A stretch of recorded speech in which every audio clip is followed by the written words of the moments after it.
నమస్తే, welcome to story board.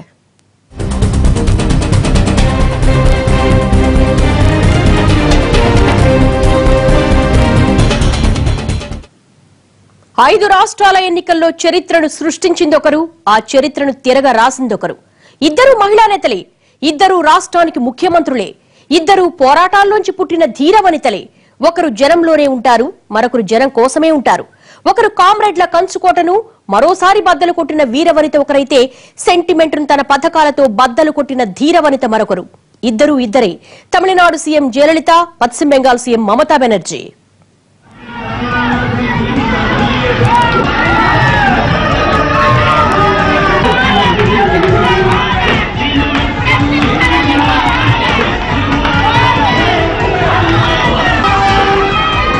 విజయం ఈ మాటను దక్కించుకోవటం అంత సులువేం కాదు. ఎక్కడ గెలవాలన్నా మన శక్తి సామర్థ్యాల మీదే ఆధారపడాలి. కానీ రాజకీయాల్లో నెగ్గుకు రావాలంటే మన బలమే కాదు, ప్రత్యర్థి బలహీనత తెలియాలి.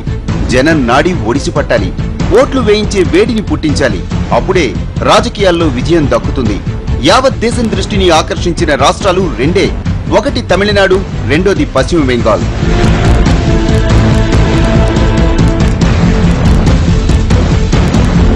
దశాబ్దాల కామ్రేడ్ల కంచుకోటల్ని బద్దలు కొట్టి బెంగాల్ కోట మీద ఎర్ర జెండాలకు బదులు రెండు గడ్డిపూల జెండాలను తొలిసారిగా ఎగరేయించిన వీరవనిత మమతా బెనర్జీ. ఇక కేంద్ర రాజకీయాల్ని శాసిస్తూ దక్షిణాదిన బలమైన రాజకీయ కేంద్రంగా ఉన్న తమిళనాడులో దశాబ్దాలుగా సంప్రదాయంగా వస్తున్న అధికార మార్పిడి సెంటిమెంట్ ను బ్రేక్ చేసి వరుసగా రెండోసారి అధికారం దక్కించుకున్న ధీరవనిత Jayalalithaa.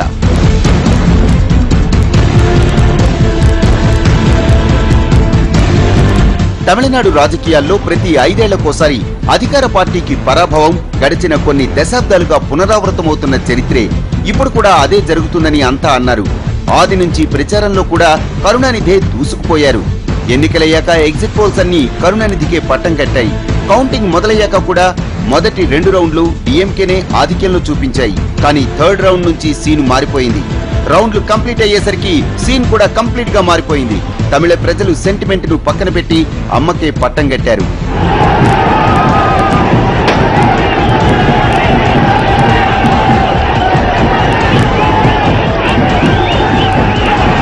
I am overwhelmed by the resounding victory that the people of Tamil Nadu have given us. My party and I are indebted to the people of Tamil Nadu for giving us this historic victory.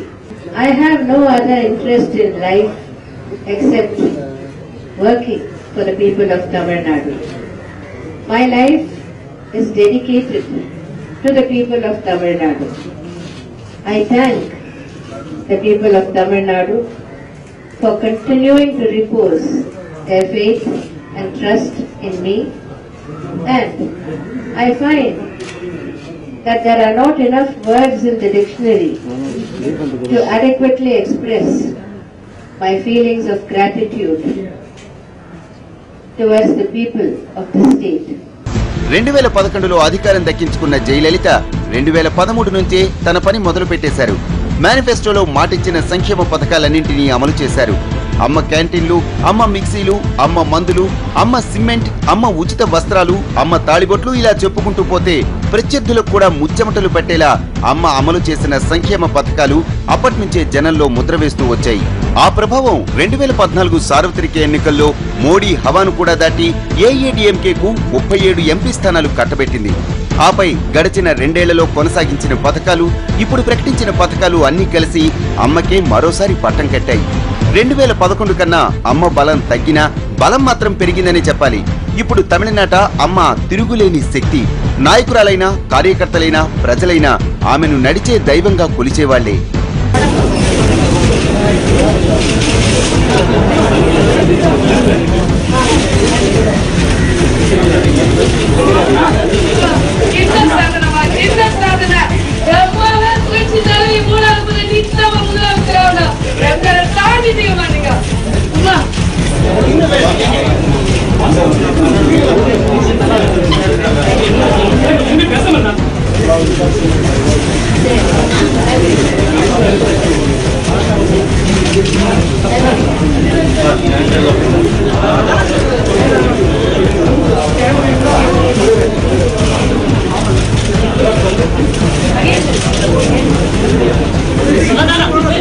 ఇక పోరాటం నుంచి పుట్టిన ధీరవనిత దీదీ. కామ్రేడ్ల కంచుకోటల్ని బద్దలు కొట్టి 5 ఏళ్ల పాటు ఏలిన మమతా బెనర్జీ మీద రవ్వంత కూడా ప్రభుత్వ వ్యతిరేకత రాలేదు. శారదా స్కామ్, ఫ్లైఓవర్ దుర్ఘటన, కామ్రేడ్ల కామెంట్స్ ఏవి దీదీ మీద ప్రభావం చూపించలేదు. గత ఎన్నికల్లో 184 స్థానాలతో నెగ్గుకొచ్చిన దీదీ ఈసారి మరింత బలపడ్డారు. సర్వేలు కూడా తృణమూల్ మ్యాజిక్ ఫిగర్ వరకు వస్తాయని చెప్పాయి తప్ప ఇంత భారీ మెజారిటీ దక్కుతుందని ఊహించలేకపోయాయి. అయినా సరే అందరి అంచనాలను తలకిందులు చేస్తూ Trinamool Congress double century cross చేసి సత్తా చాటుకుంది. Forceful, the pillars, they fought against of us, but it is the magic of the people. At the end of the day, public is the masterminded people, and they are the main men. Not masterminded, they are the men. They are the makers. That who will rule, who will not rule. It is the people are the first and last one. So it is their total their magic. బెంగాల్లో 2 పూలు వికసిస్తే తమిళనాట 2 ఆకులు వెల్లివిరిశాయి. ఈ 2 పార్టీలు వరుసగా రెండోసారి అధికారంలోకి రావటం నిజంగా అద్భుతమనే చెప్పాలి. రెండోసారి వరుసగా బెంగాల్ సీఎం అయి మమతా బెనర్జీ చరిత్రను సృష్టిస్తే 2 సార్లు వరుసగా సీఎం అయి తమిళనాట చరిత్రను తిరగరాశారు జయలలిత.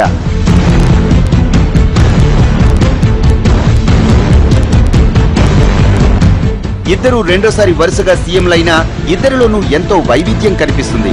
దక్షిణాదిన దీదీ పోరాట బాటలో దూసుకెళ్తారు. ఆమె కేంద్ర రాజకీయాల్ని శాసించే స్థాయిలో ఉండరు, కానీ అవసరమైతే కేంద్రం మీదే గర్జిస్తారు. ఎప్పుడు జనంలోనే ఉండటం, జనంతోనే ఉండటం, జనంలానే ఉండటం దీదీకే చెల్లింది. రఫ్ రాజకీయాలకు పెట్టింది పేరు మమతా బెనర్జీ. ఆమె ఎప్పుడూ ఒక సామాన్య మహిళగానే ఉండటానికి ఇష్టపడతారు. ఒక ముతక చీర, చిన్న చేతి సంచి, ఓ పాత మారుతి కారు, ఇదే ఆమె ఆస్తి.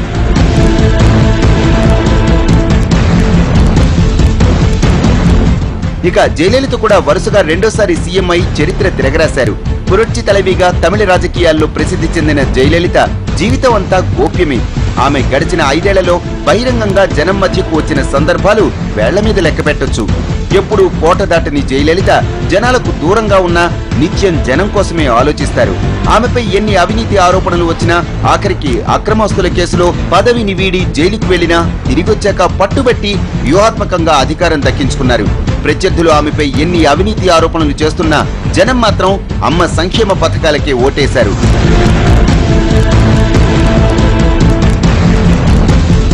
రాజకీయ సమరంలో ఇద్దరు ఇద్దరే. ఈ ఇద్దరికి ఎన్ని సారూప్యతలున్నాయో అన్ని వైవిధ్యాలు ఉన్నాయి. అయినా సరే ఇద్దరిని ప్రజలు నమ్మారు, ఇద్దరికి ఓట్లేశారు. సెంటిమెంటును దాటి జైకు ఓట్లేస్తే వ్యతిరేకతను దాటి దీదీకి ఓట్లేశారు.